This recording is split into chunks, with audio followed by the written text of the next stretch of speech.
Bienvenue à tous, n'oubliez pas de vous abonner pour retrouver tous les jours une nouvelle vidéo résumant l'actualité automobile en quelques minutes et tous les samedis, l'intégrale de la semaine. C'est parti! Stellantis, ce mastodonte automobile né d'une fusion improbable entre PSA et FCA, se retrouve décidément dans une sacrée galère. L'année dernière, Carlos Tavares réussissait à s'offrir une jolie augmentation de salaire, mais voilà, cette année, les vents ont tourné. Les chiffres de septembre 2024 sont tombés, 50 000 voitures de moins vendues qu'à la même période l'an dernier, une chute vertigineuse de 25% sur le marché européen, et dans cette descente aux enfers, certaines marques s'écrasent plus vite que les autres. Fiat, par exemple, dégringole de 43%. À ce niveau-là, ce n'est même plus une baisse, c'est une tentative de record olympique de plongeon.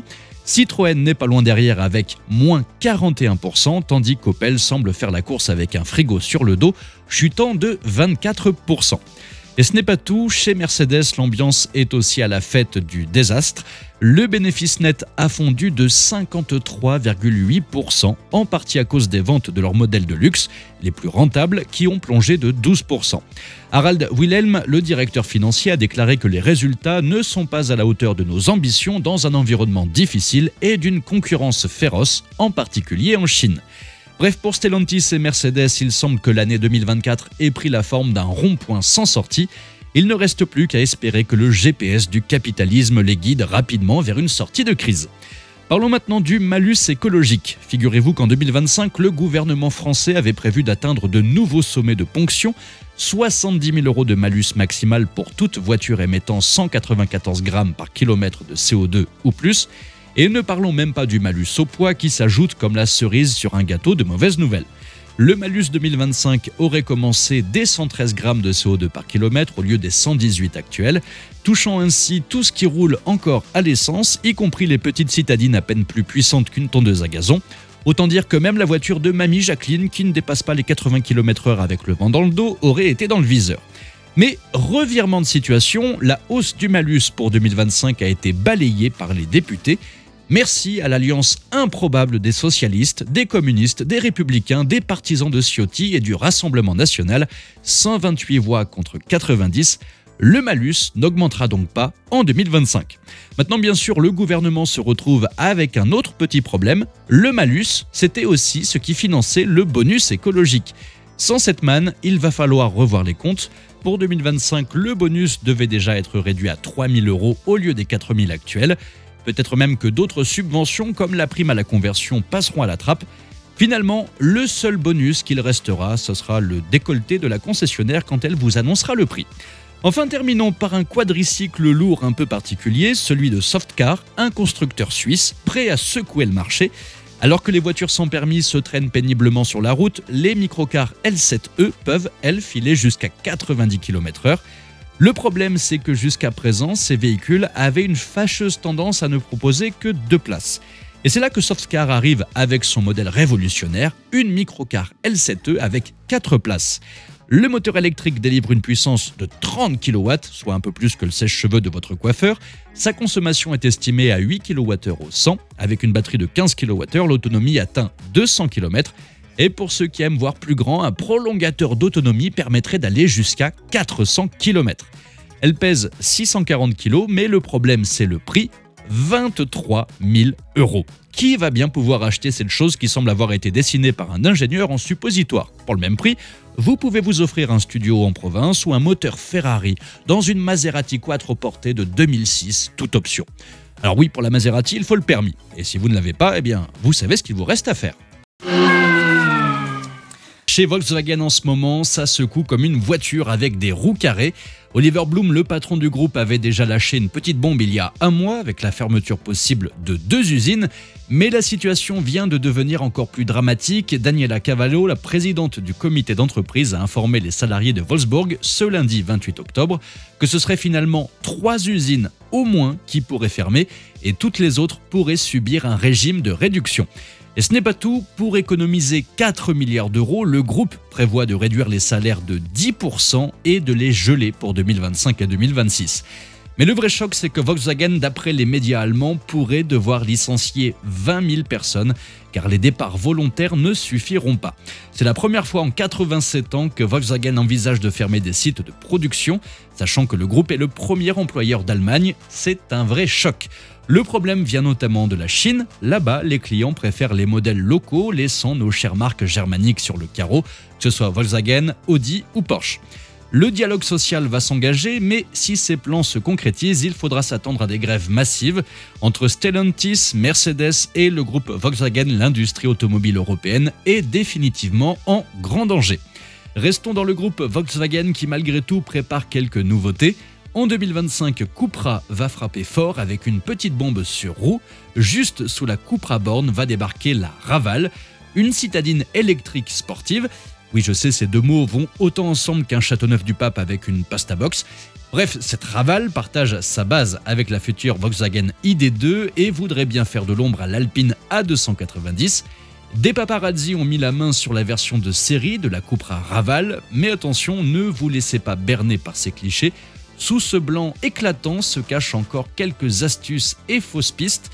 Des stickers trompeurs sur les phares, des leurres sur les custodes et une calandre qui n'a rien à faire sur une voiture électrique. La Cupra Raval sera propulsée par un moteur électrique à l'avant avec une puissance confortable de 226 chevaux.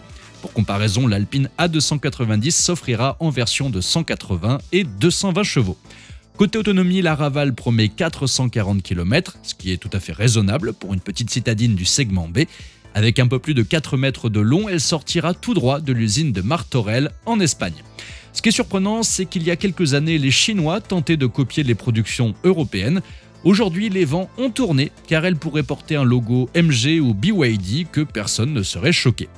Et vous, attendez-vous cette prochaine Cupra avec impatience ou vous excite-t-elle autant qu'un jour de pluie dans une zone industrielle de Limoges? Dites-moi ça dans les commentaires. Xiaomi vient de faire un pas audacieux, un grand coup dans le vaste terrain de la voiture électrique. Xiaomi, cette marque qui pourrait nous sortir un distributeur de PQ tactile, vient de lancer sa première gamme de voitures électriques, la série SU7, avec 3 versions, la Standard, la Pro et la Max. Mais il y a aussi une autre version à venir, la version Ultra. Et cette voiture est le Hulk de leur gamme, une bête de circuit qui veut exploser les chronos et les cœurs de ses concurrentes électriques. Avec un moteur qui crache pas moins de 1138 kW, ce qui fait, tenez-vous bien, 1526 chevaux, elle passe de 0 à 100 en 1 seconde 97. Moins de 2 secondes pour passer de la tranquillité à la fureur. Au Nürburgring, ce circuit mythique qui terrorise tout le monde, elle a tout simplement décroché le record dans la catégorie des berlines. Elle a bouclé le tour en 6 minutes 46, emmenée par David Pittard. C'est tout simplement 20 secondes de moins que la Porsche Taycan et 19 secondes de moins qu'une certaine Rimac Nevera, bien moins polyvalente et qui fait 400 chevaux de plus. On ne peut donc que s'incliner face aux compétences du châssis de la Xiaomi. La SU7 Ultra débarquera en 2025 et conservera le meilleur du prototype, ses 3 moteurs pour 1526 chevaux et une batterie CATL Kirin 2.0 capable de passer de 10 à 80% en seulement 11 minutes. Elle promet une autonomie de 630 km CLTC pour un prix autour de 100 000 €. Rien que ça. Autant dire que Xiaomi n'est pas là pour jouer. Passons chez Porsche, ce temple sacré de la vitesse et du prestige qui semble décider à changer un peu la partition. Ils ont un nouveau chef d'orchestre financier en la personne de Lutz Merck. Véritable bras droit du PDG, il a annoncé un ralentissement de la course effrénée vers l'électrique.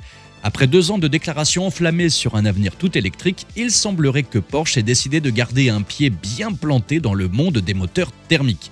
Mais la surprise, c'est qu'ils envisagent même de revoir les véhicules prévus tout électriques pour les transformer en hybrides, voire en pur moteur à combustion. Les modèles Taycan et Macan sont là, bien installés en électrique certes, mais la firme nous annonce que les nouvelles 718 Cayman et 718 Boxster, qui devaient filer avec une pile, vont peut-être bien garder des moteurs thermiques. Alors pourquoi ce retour en arrière? Eh bien, l'électrique avance moins vite que prévu, surtout en Chine, où le marché s'est totalement réorganisé, les Chinois préférant leur marque locale. Du coup, chez Porsche, on revoit les coûts, on ajuste les gammes et on affine l'écosystème pour garder un maximum de flexibilité. Alors franchement, tant mieux pour nous, il ne reste plus qu'à l'Europe de faire machine arrière. Si des constructeurs veulent faire des voitures électriques, grand bien leur face, mais laissons tranquilles nos motoristes de génie et vive le sans-plomb. Renault nous présente sa vision du futur avec un gros break de chasse, le Renault Emblème. On nous sert donc un mastodonte de 4,80 m de long avec un empattement de 2,90 m et une hauteur de 1,52 m. Et aujourd'hui, la marque aux losanges nous offre une révélation divine, son intérieur. On y découvre un écran incurvé d'1,20 m qui s'étend sur toute la largeur du tableau de bord, avec une qualité 8K, s'il vous plaît. Avec 12 cm de haut, on obtient une surface totale d'écran de 48 pouces. Malgré toute cette prouesse visuelle qui ne sert pas à grand chose, Renault a tout de même gardé une molette. Une petite molette située à 15 mètres du conducteur, censée simplifier l'ergonomie. Ce qui surprend le plus, c'est que pour un concept, l'habitacle semble déjà un petit peu daté et sent bon l'inspiration Peugeot. Et cette console centrale, parlons-en. Elle ressemble à la frontière entre les deux Corées et je milite personnellement pour donner un grand coup de disqueuse dans toutes ces consoles centrales. À cause d'elle, on ne peut que difficilement accéder aux jambes de sa copilote. Du côté de la technologie, Renault nous propose une intelligence artificielle qui anticipe nos mouvements, une sorte de copilote invisible cette fois-ci qui murmure à l'oreille du conducteur « Tu pourrais peut-être freiner un peu, non ?» L'idée étant de booster votre sécurité et l'efficience. Enfin, Renault annonce fièrement une batterie de 40 kWh appuyée par une pile à combustible de 30 kW pour une autonomie théorique de 1000 km. Alors Renault réussira-t-il à s'implanter dans le marché du haut de gamme avec cet emblème ? Donnez-moi vos avis dans les commentaires. Retour maintenant en 1969, Bertone, en magicien du design, enflamme le salon de Turin avec un concept car qui défie les conventions, le fameux Runabout. Un design signé par le grand Marcello Gandini, une plateforme Autobianchi A112 et un avant tout fin. Et voilà qu'en 2024, Bertone ressort de ses ateliers un Runabout revisité en promettant de lancer une production limitée, histoire de titiller les collectionneurs. Pour les amateurs de sensations fortes, deux versions seront disponibles. D'abord la Barchetta, aussi minimaliste que le modèle d'origine, sans toit, avec un petit saut de vent comme pare-brise et un arceau à l'arrière. Ensuite, il y a la version Targa, avec un vrai pare-brise et un toit amovible pour ceux qui veulent conduire au sec. Les années 60 nous paraissent bien lointaines quand on jette un coup d'œil sous le capot. Adieu le modeste 4 cylindres de 55 chevaux. Cette nouvelle Runabout embarque un V6 de 500 chevaux. Les détails restent secrets, mais on devine déjà le moteur rugissant bien calé à l'arrière, prêt à bondir. Alors si vous avez 350 000 €, oui, 350 000 €, et un goût prononcé pour l'exclusivité, Bertone commencera la production en 2026. Alors oui, c'est cher, c'est très cher, mais franchement, qu'est-ce qu'elle est sexy, non ? Si comme moi, vous aimez votre voiture mais que vous détestez payer trop cher pour votre assurance auto, j'ai une solution. Parce qu'on ne va pas se mentir, choisir une assurance, c'est comme draguer en boîte à 3 h du matin, complètement bourré. On ne sait jamais sur quoi on va tomber, mais on espère trouver la meilleure. Et c'est là que notre comparateur entre en jeu. C'est un comparateur d'assurance auto qui va faire tout le boulot pour vous. En quelques clics, vous comparez toutes les offres du marché et vous trouvez la perle rare. Et ce qui est encore mieux, c'est que ça ne coûte rien, que ça ne vous engage en rien et que ça peut vous faire économiser en moyenne 380 € par an, soit environ 25 bouteilles de champagne, 64 bouteilles de Chianti ou encore 43 678 trombones pour celles et ceux qui seraient fétichistes des trombones. Bref, c'est super simple, ça prend 2 minutes pour faire le comparatif et vous savez combien vous pouvez économiser sur votre assurance. Il suffit de cliquer sur le lien dans la description ou dans le premier commentaire épinglé sous la vidéo.